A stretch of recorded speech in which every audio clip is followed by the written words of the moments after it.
Welcome to How to Sell More. Today, we're discussing why understanding your margins is a game changer in your sales strategy. And we are learning all of this from Scoggins, an entrepreneur who owns 7 high revenue businesses that total almost 9 figures in revenue. He also has a podcast that boasts over 4 million views on YouTube. Steven has the insights that you won't want to miss. So with that said, I'm Mark Drager. Let's get into it.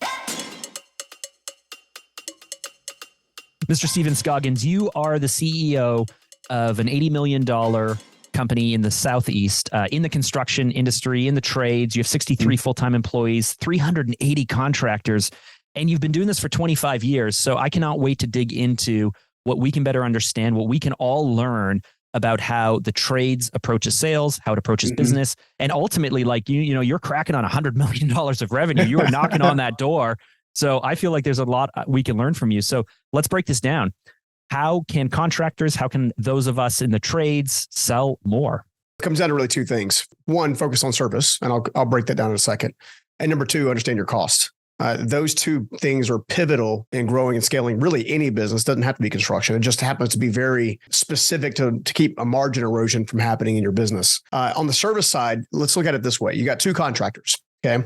Contractor 1 shows up to do a quote, do an estimate, to spend time with whether it's a GC or whether it's a homeowner or whatever, a commercial contractor, and they show up muddy boots. And then they walk through the property with muddy boots, and there's muds everywhere. Maybe they don't smell the best in the world. Maybe their shirt tail's not tucked in, right? That's one vibe. Whereas a company like mine's going to walk in, shirt tail's tucked in, super nice and neat, nice boots or shoes on with little booties on their feet. Like, who are you going to buy from? Who's already giving you a semblance of professionalism? Who's already kind of setting the tone for what's supposed to be there? So to me, service is nothing more than excellence in the ordinary. So how can you take whatever your service is and upnotch it 2, 3, 4, 5 levels to create an environment of excellence in the ordinary? How do you do your quotes? Do you get a set of plans, for example, in the construction industry, and you do a quote and you send back a bid and that's it? Or do you get a set of plans? You have some communication going back with clarifying the different things that would go on with a set of plans with the client, giving you opportunities to connect with them.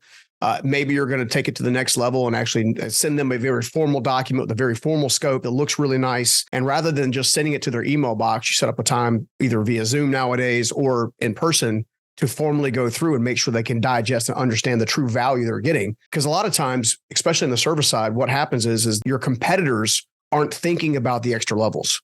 Your competitors are just chasing the deal. And what happens is if you can chase the deal with a level of excellence and a level of servitude behind it in comparison, you're going to get more deals than they're going to get.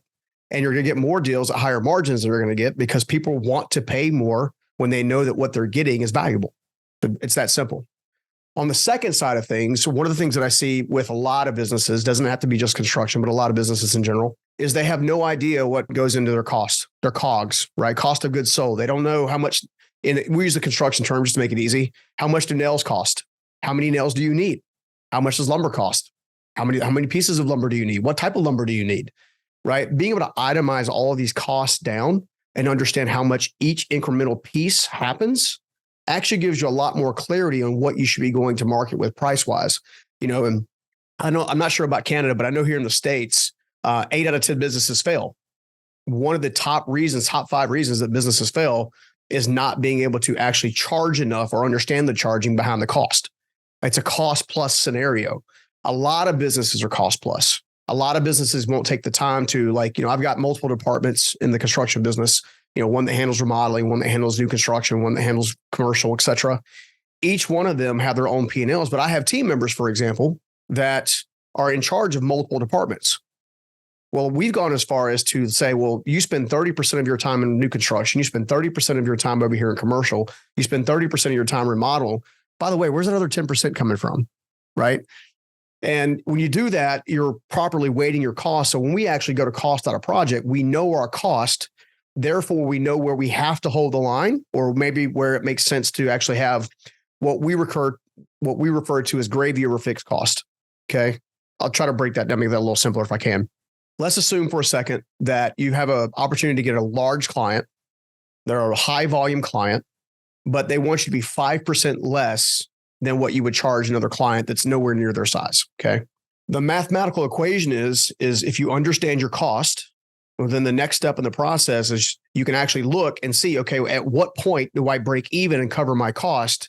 And now that every dollar over that is a win. So sometimes it could make sense to give the person a 5 or 6 or 8 or 10% discount if the volume is there, because over a certain amount of time, you already covered your fixed cost and now everything's gravy.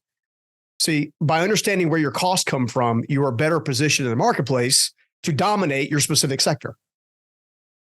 How early into your business did you start to bring on professional estimators or people whose sole job it was to simply go out there and provide the services you're talking about, meeting with people, account managing, whatever you want to call it, and also being able to run all of these numbers, because it takes a lot of bureaucracy to be able to have these types of details. Yeah, it's interesting because I don't know there was a key moment in time, or I was probably 7 or 8 years in business before I realized that my mom and pop mentality, meaning because it was just me and a hammer for a long, long time, and some subcontractors, was going to have to change. We were going to have to increase the level of sophistication and the data that goes into the sophistication. So for every single entrepreneur out there that's trying to grow a business and scale a business, your business and the sophistication of that business should scale at different revenue markers. Like for construction, it's at $1 million, $10 million, $50 million, $100 million. Okay. Your level of sophistication has to drastically increase, which could mean maybe you need a high-powered estimator. Maybe you need a purchasing manager, which is great. But even if you have those people, if you don't have an ERP system that's sophisticated enough to handle the data that's going in and out, you're still going to have a broken mess. So one of the things that I like to do with entrepreneurs specifically is I like to teach them that there's really 5 phases or 5 drivers, right? There's the startup phase, the testing phase, the investing phase, the scaling phase, and then the operator sell phase. Okay. Most entrepreneurs can go from startup to testing within the first 3 years. A lot of entrepreneurs can't go from testing to scale up within the next 10 years because of sophistication, right? So while it's good to understand that you need certain team members, you have to prioritize when you hire them based on your level of need. But more importantly, you also need to make sure that the systems in which they're using and they're operating in are actually driving up profitability, not decreasing it, which takes time. It takes a lot of forethought. And as a high driving person who loves to start businesses, I got a few businesses and I can't help myself. I love business. Like it's fun for me, right? It's an innovation creation mentality for me. One of the things that I've had to do is I've had to force myself to slow down and put in the infrastructure so the businesses can stand on the infrastructure. So it's a long-winded answer to say there's never really a perfect time to hire a key team member other than when you can afford it, 1, and 2, when your system dictates that you're missing a key piece.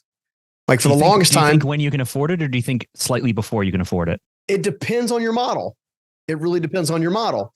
I'll give you an example. So that I also have a thought leadership business in that kind of sector. When you go to market things in the thought leadership sector, there's a lot of expense on the front end, but you also get paid on the front end. So therefore, you actually have cash in theory, if you're doing the job right, to hire people ahead of the growth. Whereas construction is a little different. Construction, you get paid after you complete said work after a certain amount of time frame. So the only time it really makes sense to actually see that you need to hire ahead in a construction mentality is when you can, by definition, look at your entire sales pipeline, your backlog pipeline, and say, hey guys, we're about to get hit by a tsunami. We need to start looking at hiring these key positions 30, 40, 60 days out. So it's a different type of model, requires differently when you hire that person. I remember when I was younger hearing a conversation by a man named Harry Rosen, who built up a very, very large retail chain of designer high-end clothes, suits and things like that. Mm-hmm. And I remember him saying that in the fashion business specifically, you get the materials, but you got to wait 60, 90 days before you ever have to pay.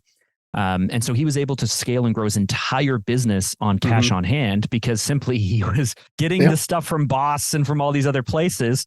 He would sell it and then he would get to keep the cash for like 45, 50, 60. I mean, if it was quick enough, sometimes like 80 days, he would be holding on to someone else's cash before he had to ever pay out. I hadn't really considered that would be a huge player in who you would hire.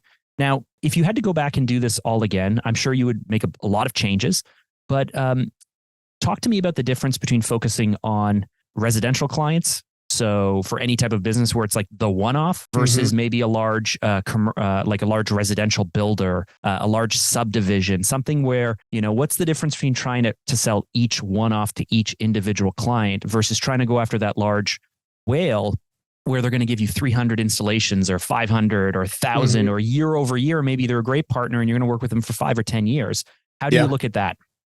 Well, I'll kind of mention it to you this way. So again, we have 3 core departments. We have a remodeling arm, which is direct to consumer, direct to homeowner. We have a new construction arm, which is direct to home builder, national home builders, regional home builders specifically for us. And then we have the commercial contractor, which will do multifamily, student housing, things of that nature. Okay. With remodeling homeowner, you need to understand what it is they want. They want to make sure they don't get taken advantage of more than anything else. So all of your messaging, all of your pricing, all of your estimating, all of the handshakes, all the phone calls, all the emails has to come to them in such a way that they realize that you are someone that they can trust. If you are someone they can trust and they feel like they can trust you, they'll actually pay you more because they can trust you. You know, one of the things that kind of picks up in my head is you guys have homes. Was it Mike Holmes? I think it's Mike Holmes, right? I think it's right. Yeah, homes on home. So he walks in and is like, everything's crap. You know, we have to do it all right. Do you know that he built an entire certification franchise program where people could buy into a Mike Holmes approved contractor that charges a premium, and it's almost like a franchise system. Yeah. Specifically because he's built up so much trust. Exactly. So that would be how I would handle working with a residential homeowner. The problem we run into with residential homeowners specifically is it's really difficult to find salespeople or what we call home consultants that don't want the quick win. In other words, we're a relationship-based company, and it may take you 1 or 2 or 3 visits before you're formally signing a contract. A lot of folks in this area do the one call close. They'll literally write the quote on a napkin and walk out the door, which I just don't understand how that's even a thing still. You know, the new construction side is a little bit different. New construction side is you are doing a lot of bidding, not knowing if you're going to be awarded this stuff, and then you have to watch your closing. This is an RFP process? Is that how it works? Yeah. So it's essentially, there's a couple different things. First of all, you have to get into the network. So when I first got started, my first customer was an Old Man Myrick, which you and I have talked about in previous discussions before.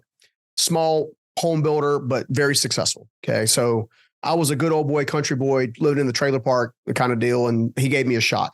And essentially that's how it started. However, from working with him to working with a national home builder, there were probably 3 things that I had to really kind of work on. Number 1, I had to start creating very detailed bids. They don't allow you to just pencil whip anything. They want to know exactly where every dollar is going. So when, that's one that goes back to that concept of knowing your cost. They actually taught me in that grand scheme of things, we want you to tell us what your cost is, right? So they call it a TCO program, which is a total cost of ownership. How much does it cost you to service our business? Which is a little invasive, but the reality was at the end of the story, they were looking for sophistication. Do you have the processes and systems in place that if we gave you 1,000 homes right now, that we don't have to worry about this caving in on you? So there's the sophistication piece. On top of that, they're going to require that you have very, very astute team members that are actually used to operating in large organizations, which is why most contracting companies will last 2, 3, 4, 5 years, and then they fall away. It's because they can't make the leap from good old boy into sophisticated class. The commercial sector is a little bit different. The commercial sector is even another level of sophistication, another level of detail, another level of micromanagement, another level of safety protocols. Each one of them essentially starts off with a train of, okay, I can do this on my own. Okay, I can do this with a few people. Okay, I can do this with a management team. Oh, crap, I have to do this with an executive team. Oh, crap, I have to lead an executive team. You see what I'm saying? And that's like the evolution of those 3 departments. And after 25 years, thank God, through ups and downs and everything in between, COVID and supply chain issues and all kinds of stuff, we've managed to be pretty successful overall. Now, I can understand why you might have each of these departments because they have a different target. They have a different mix. Maybe some are more or less recession proof even. Maybe there's time to cash or the margins are different. But if you had to suggest which one is the best that you focused on, let's just talk money. Which one is the easiest and best to sell once you figure out how to be good enough? This is a learning lesson. So there are a lot of people that specialize in any one of those departments, any one of those lanes or revenue lanes. Fundamentally, I believe that there are 2 things that every business must have to be successful. And one is called a margin maker, a part of your business that is high margin, high ticket, low cost, and then also one that is reoccurring revenue. Okay. Reoccurring revenue gives you cash. Margin making gives you profit, which gives you abundance of cash to do other things with, whether it's invest or in new equipment, your team, buy a house, whatever. The reason you need both is because the margin makers, at least for us historically, are going to be in the remodel sector and the commercial sector. You can charge a higher gross margin on those projects because of the level of sophistications that's needed to service the client. The new construction arm historically is much lower margins, but very consistent cash flow. So if you look at remodeling, you look at commercial, for example, both of those have a time on money exchange that is very delayed. You do the work, you're waiting 30 to 60 days to get your money. New construction, on the other hand, has a reversed time on money demand in that the new construction arm is you do the work, you get paid 7 days later, maybe 30 days tops. You need cash flow to operate your company, right? You need cash flow to pay pay for fuel in the trucks in a construction business, pay for your ERP system, pay for your estimators, your production managers, and all that kind of stuff, right? So I don't know that, at least in today's time, that I would choose one or the other.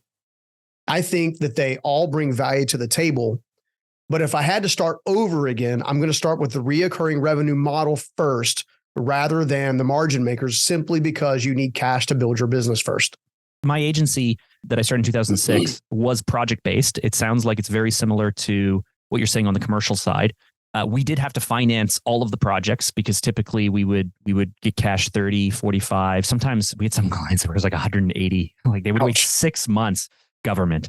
You get paid and one of the things we had to prove is that we could finance the cost of our own growth, but it was extremely high margin. We had to sell each project. We had to deliver each project. And so there was no recurring revenue, but there were recurring clients. Mm-hmm. And as long as I carefully managed cash and was fairly conservative, I loved the fact that in a high margin business like that, I could afford to almost charge anything, like make it much more value-based, because I knew I could cut the margins way down if I had to win the project, or I knew that I had room to charge a lot more because there's a higher perceived value. Yeah. But as I'm saying this out loud, I realize that I operated as the good old boy. and when you're in a high margin business, it's easy to be a good old boy because you're like, we'll figure it out later. Yeah. So that the business you referenced earlier that, it did, a little over 80 last year, collectively. That company I started with no money, no credit, and out of the trash piles, literally building my lumber ladders and whatever the trash piles. I say all that to say that for me, cash was king and I needed to create cash as quickly as possible. I also realized that one of the reasons the margins are much lower in like the new construction sector is because of the level of saturation. So if you're doing something with any business and it's not overly saturated with competitors and all this kind of stuff, or extended market pressure. So right now in the States, right, where our Fed is continually to screw up our economy with their interest rate hikes and whatever, and quantitative easing. Yeah, quantitative. I call it quantitative being idiot, but soft landing. I'll just keep saying things that are all in the head.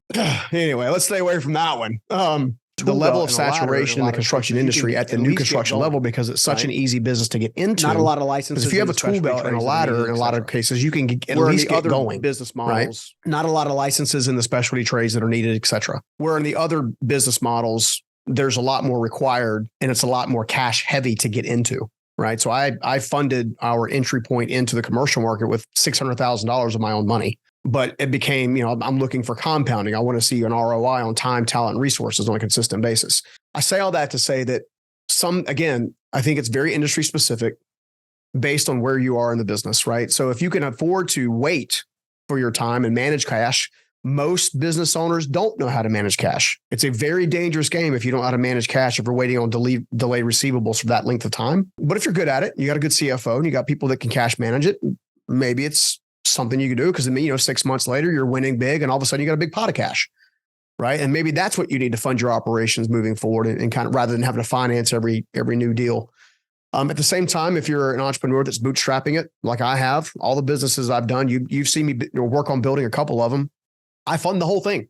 Like I fund them till they work or they don't. And if they don't work, then, I eventually shut them down. And if they do work, then I continually do what I do. Right. So for me, it comes down to perspective. It comes down to choice. It comes down to which way, which direction you want to go.